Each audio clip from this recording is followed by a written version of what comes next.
नमस्ते दोस्तों, स्वागत है एग्जामोरी में। चलिए शुरू करते हैं आज का टॉपिक। आज हम भारत की आर्थिक कहानी में एक बहुत बड़े टर्निंग पॉइंट की बात करने वाले हैं। वो कहानी कि कैसे कंट्रोल इकोनॉमी जो पंचवर्षीय योजनाओं पर चलती थी, उसने 1991 में अचानक एक ऐसी करवट ली जिसने एक पूरी की पूरी आर्थिक क्रांति को जन्म दे दिया। तो चलिए इस दिलचस्प सफर पर आगे बढ़ते हैं।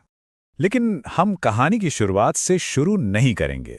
नहीं, हम सीधे चलते हैं कहानी के क्लाइमैक्स पर।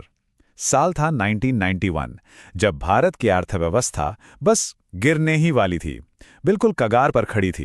ये एक ऐसा सवाल है जो आज भी चौंका देता है। सोचिए, आखिर ऐसी क्या मजबूरी आ गई थी कि भारत को अपना सोना, अपना गोल्ड रिजर्व दुनिया के पास गिरवी रखना पड़ा। इसी एक सवाल में उस पूरे संकट की गहराई छिपी हुई है।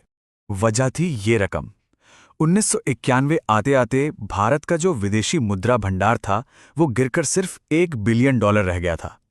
अब ये सुनने में शायद बड़ी रकम लगे, लेकिन ये इतनी कम थी कि इससे देश के सिर्फ 3 हफ्तों के इंपोर्ट का बिल चुकाया जा सकता था। मतलब देश के पास बाहर से सामान खरीदने के पैसे लगभग खत्म हो चुके थे। हालत इतनी ज्यादा नाजुक थी कि भारत अपने विदेशी कर्जों पर डिफॉल्ट करने वाला था। मतलब हम कर्ज चुकाने की हालत में नहीं थे। तो अपनी साख बचाने के लिए देश को IMF से एक इमरजेंसी लोन लेना पड़ा। और जानते हैं उसकी शर्त क्या थी? शर्त थी कि हमें अपना 67 टन सोना गिरवी रखना होगा। अब ये जो इतना बड़ा संकट आया, इसे ठीक से समझने के लिए हमें थोड़ा टाइम में पीछे चलना होगा। आज़ादी के बाद के उस दौर में जब भारत के आर्थिक सफर की नींव रखी जा रही थी। ये टाइमलाइन ये पूरी कहानी का एक तरह से मैप है। 1951 में सोवियत मॉडल से प्रेरित पहली पंचवर्षीय योजना से शुरुआत हुई। फिर 1980 के दशक में उदारीकरण यानी लिबरलाइजेशन के पहले पहले संकेत मिले। 1991 में वो बड़ा संकट आया और फिर 2015 में योजना आयोग का ही अंत हो गया। देखिए, शुरुआती योजनाओं के जो लक्ष्य थे, वो प्रधानमंत्री जवाहरलाल नेहरू की सोच के हिसाब से बिल्कुल साफ थे। पहला, आत्मनिर्भर बनना। दूसरा, भारी उद्योगों पर जोर देकर एक मजबूत इंडस्ट्रियल बेस तैयार करना। और तीसरा, एक समाजवादी मॉडल अपनाना जिसमें पब्लिक सेक्टर मतलब सरकारी कंपनियों का बोलबाला हो। लेकिन आम लोगों के लिए इस नियंत्रित शासन का मतलब क्या था? असल जिंदगी में इसका असर कैसा था? अच्छा, सोचिए, विदेश जाना है तो आपको सिर्फ $20 ले जाने की इजाजत है। घर में एक टेलीफोन या LPG कनेक्शन चाहिए तो सालों साल इंतजार करिए। और बाजार में चॉइस बस 3 ब्रांड के साबुन और 2 ब्रांड का टूथपेस्ट। मतलब इकोनॉमी की हर छोटी बड़ी चीज पर सरकार का सख्त कंट्रोल था। तो एक बात साफ है, 1991 के जो सुधार थे वो कोई रातों रात नहीं हुए। बदलाव के बीज तो एक दशक पहले ही बोए जाने लगे थे। ये जानना बहुत दिलचस्प है कि इंदिरा गांधी के दौर में जो छठी पंचवर्षीय योजना आई 1980 से 85 के बीच, उसमें पहली बार आधिकारिक तौर पर आर्थिक उदारीकरण शब्द का इस्तेमाल हुआ। ये एक बहुत बड़े बदलाव का पहला संकेत था। और इसी दौर में 1982 में एक बड़ा संस्थागत बदलाव भी हुआ। ग्रामीण अर्थव्यवस्था को सपोर्ट करने के लिए नाबार्ड की स्थापना हुई। इससे पता चलता है कि आर्थिक सोच में अब धीरे धीरे एक बदलाव आ रहा था। और फिर देखिए, 7वीं योजना में जो 1985 से 90 तक चली, भारत के इतिहास में पहली बार ऐसा हुआ कि पब्लिक सेक्टर से ज्यादा प्राथमिकता प्राइवेट सेक्टर को दी गई। मतलब उदारीकरण की तरफ रफ्तार अब बढ़ रही थी। चलिए, अब वापस 1991 के उस संकट पर लौटते हैं और उस नई आर्थिक नीति को समझते हैं जिसने भारत की किस्मत को हमेशा हमेशा के लिए बदल दिया। इस बड़े बदलाव के पीछे थे ये 2 लोग, प्रधानमंत्री PV नरसिम्हा राव और उनके वित्त मंत्री डॉक्टर मनमोहन सिंह।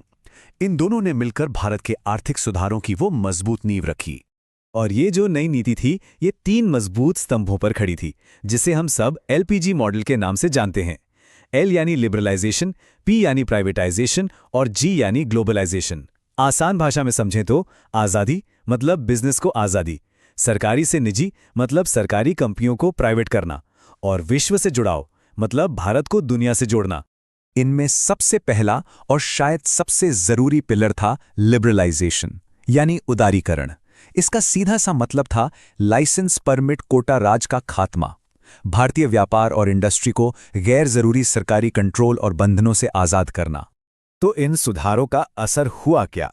इन्होंने सिर्फ अर्थव्यवस्था को नहीं बदला, बल्कि भारत में प्लानिंग करने के पूरे तरीके को ही एक नए दौर में पहुंचा दिया। यहां पहले और बाद का फर्क बिल्कुल साफ दिखता है। 1991 से पहले सारी योजनाओं का फोकस सरकारी कंपनियों पर था। 1991 के बाद 8वीं योजना के साथ फोकस पूरी तरह से मार्केट पर आधारित इकोनॉमी की तरफ शिफ्ट हो गया। अब जोर ह्यूमन रिसोर्स और इंफ्रास्ट्रक्चर पर था। और इसका नतीजा तुरंत दिखाई दिया। सुधारों के ठीक बाद जो 8वीं पंचवर्षीय योजना आई, उसमें टारगेट रखा गया था 5.6% ग्रोथ का, लेकिन हासिल हुई 6.8% की जबरदस्त ग्रोथ। ये इन सुधारों की कामयाबी का सबसे बड़ा और सबसे पहला सबूत था। और फिर इस कहानी में एक और बड़ा मोड़ आया 2015 में, जब योजना आयोग को ही भंग कर दिया गया और उसकी जगह ली नीति आयोग ने। ये सोवियत स्टाइल की पंचवर्षीय योजनाओं के दौर का एक तरह से आधिकारिक अंत था। तो दशकों की प्लानिंग और फिर बाजार अर्थव्यवस्था की तरफ एक क्रांतिकारी बदलाव के बाद आज भी ये सवाल हमारे सामने खड़ा है, भारत के लिए अगली बड़ी आर्थिक छलांग क्या होगी? ये एक ऐसा सवाल है जो हमें भविष्य के बारे में सोचने पर मजबूर करता है। Hey everyone, thanks for watching. Don't forget to like and subscribe to Examori.